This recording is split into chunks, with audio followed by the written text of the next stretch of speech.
This game 3 is a big one. Let's get ready for tonight's game. Game 3, World Series. Tyler Glasnow taking on Max Scherzer. Scherzer was back to his old dog self in the ALCS, which made me feel good because I put the video out that the Blue Jays made a mistake in the ALDS, not going with him. Everyone pointed to what he did in the regular season. And again, I would like to point to a number of examples about how playoff baseball is just different. And once that goes from regular season to postseason, something flips. And for some guys, that's good. For some guys, it's not good. For Max Scherzer, it's great. And he came out and he dominated a good Seattle Mariners lineup in game number 4 of the American League Championship Series. And he gets the viral moment. It will be iconic among several iconic moments that the Blue Jays are going to have now from this postseason run. But it's Scherzer yelling right in the face of John Schneider, telling him where to go and how quickly to go there. They need that guy again. Maybe not screaming. John Schneider probably doesn't want to get yelled at again. But they need him to be a dog tonight. And I am kind of assuming that we get a little bit more of a bullpen type of a game from the Blue Jays. I don't think Scherzer's going 9 or anything like that. No, I don't think he's going 1. I don't think he's the opener so that they can then go to Brendan Little in the second inning or anything like that. But I would imagine that tonight for the Blue Jays, this is a bit more of what modern pitching looks like, and not in a good way, where you have Scherzer go 2 times through the order, wherever that ends up, he does that. And then it's the bullpen piecing it together the rest of the way. They've only used all the big dogs once, right? Like Varland only pitched once. Hoffman's only pitched once. Dominguez has only pitched once. I would put Fluharty into the big category now. I think he's only gone once, but either way, they have their bullpen is rested. They're coming off of a day off. They can load those guys up and work their way through it. So I wouldn't anticipate Scherzer going 7, and then it's Fluharty, Dominguez, and Hoffman. Bob's your uncle ball game. Blue Jays take it. I think this is going to be a bit more of a piece together game for Toronto. And they are going to hope that it has to be on the Dodgers side as well, because while we can fret about where the Blue Jays bullpen is at in this particular moment, it is leaps and bounds better than where the Dodgers are. The Dodgers bullpen makes the Blue Jays look like the 15 Kansas City Royals with Wade Davis and Greg Holland coming out and just mowing people down. That Dodgers bullpen is trouble. And it's going to be, I think, very important for Toronto to battle in there and do the same thing they did to Blake Snell in game number 1 and work these counts, get into the bullpen, and really try to take advantage of the weak spot on this Dodgers team. So I'm excited. I think it's going to be a really interesting matchup tonight. Glasnow is so all over the place.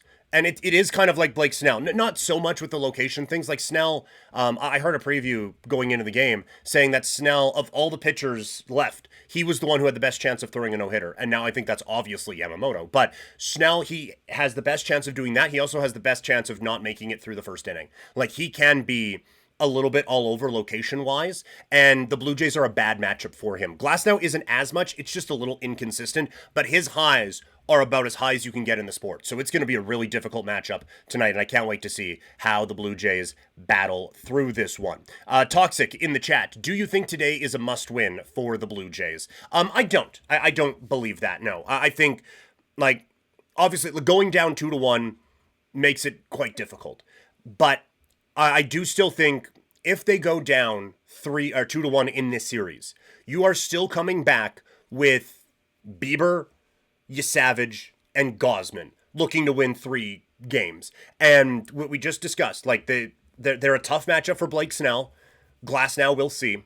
Yamamoto, I don't want to deal with that, but I feel pretty good that you would be down 2-1. You'd have your 3 big guys going in the next few games, and you only have to deal with Yamamoto one more time, right? So that is where I think the Blue Jays sit right now. So no, I don't view this as a must win. They can't go down 3-1. Like, you can't lose back to back here. I don't want to do the Mariners thing where the Jays are going back to Toronto down 3-2. I don't want to have to win back-to-back games against this Dodgers team. So this one, no.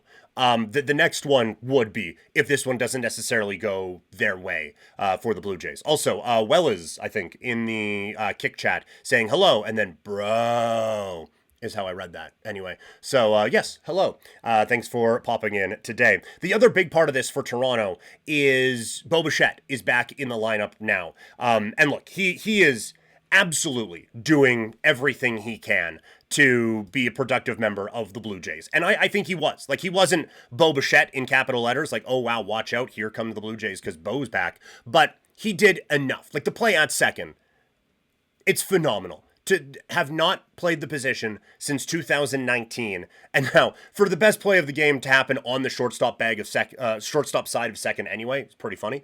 But to range over, get that, and chuck it across, I thought, like, he did as well as you could possibly have hoped for Bichette to do that. It did seem like he's a bit behind, timing-wise, on some of those pitches. And now, he is one of the best in the league at going the other way. So, adapting to the situation wasn't that big of a deal for him. I would guess that the timing aspect of it gets better as this goes along. Like, you have to remember, these would be, in the regular season, these would be rehab starts for him. Honestly, these wouldn't be games for him right now if this was the regular season. The only reason he is playing is because it is the World Series. Like, I get that they said he made some big strides in the last few days. I'm sure he can run the bases without having to pull up limping. But to suggest that this guy is anything close to 100% would be whistling past the graveyard. So I don't think that Bo is really going to get to Bo levels in this series, but that doesn't mean he can't be productive. And when you look at what they're getting out of second base anyway, whether it be Isaiah Kiner-Falefa or whoever, it's still an upgrade, and it's still a threat, and it's still someone you have to pay attention to, and it's still someone you have to be worried about, right? Like, Freddie Freeman could barely walk in the World Series last year, and he still hit a grand slam in game number 1 to walk off against the Yankees. George Springer still can barely walk, but he hit a big home run against the Seattle Mariners in game 7 of the American League Championship Series that will live in Blue Jays lore forever, regardless of how the next 4 to 5 games go for these two teams. Bichette certainly has that in him, but just to be able to extend the lineup and have that danger there behind Vladimir Guerrero Jr. is enough for Bichette right now and the Toronto Blue Jays. One more time, Toxic saying that play surprised a lot of people. Oh man, I'm sure it surprised him. You know, like, he seems like he's very sure of himself, but to be able to just like range over, make the play, and just like that's really impressive stuff. So yeah, that's super surprising to pull that kind of a thing off. And I'm sure just having it for contract negotiations going into a big free agent year for him now, to be able to say, look, I can play second base too. Like, pay me like a shortstop. For sure, pay me like a shortstop. But someone said, like, Bo, because of the lack of strength at that position right now, he's already like top 4 or 5 best second baseman in the American League, based off of one play and one game in the World Series. So great to have him back in the lineup for sure. Gonna move on to other subjects now, but if you want to keep talking Blue Jays, feel free in the chat.